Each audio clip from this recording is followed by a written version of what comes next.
Hi, it's Martin Luther King Jr. Day. So happy Martin Luther King Jr. Day, everyone. I'm Pastor Richard Demsick, the missionary pastor of 923 Community in Vero Beach, Florida, and I'm here for the Gospel Minute. Today's Gospel is Mark 3:7-19, and in it Jesus sent his disciples to go out and do a bunch of cool stuff. Because Jesus wasn't just a good guy who did cool stuff, he was also a good leader, who in fact said that you will go and do even greater things than I when you follow me.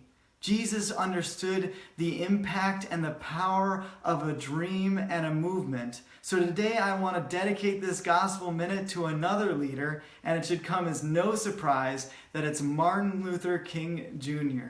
Martin Luther King Jr. was an amazing man that had an incredible dream, and his dream, you could say, started long before him. Some might argue that his dream started with the architects of our republic when they wrote down the magnificent words in the Declaration and the Constitution of Independence. In doing so, they wrote a promissory note that every American would be free. That every American, yes, the black man and the white man, would have the right to life, liberty, and the pursuit of happiness. Martin Luther King Jr. believed that he refused to believe that the Bank of Justice was bankrupt. And he believed that we could make good on this promise as a country.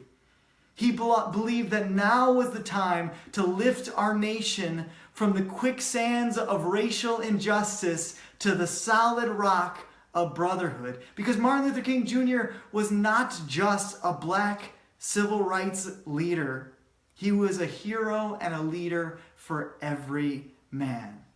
He led all of us to a better tomorrow by dreaming together and saying not just that the negative things in the white community had to change, but in the African American community too, when he said, let us not, in gaining our rightful place, do so with wrongful deeds. When he said, let us, in our thirst for righteousness, not drink the cup of bitterness and hatred. He knew that we never get to a better place by going there in a negative direction. He knew that today we must still have that dream even when we face difficulties today and tomorrow. Yes, his dream was deeply rooted in the American dream, that our nation will one day rise up and live out the true meaning of its creed, that we hold these truths to be self-evident, that all men are created equal.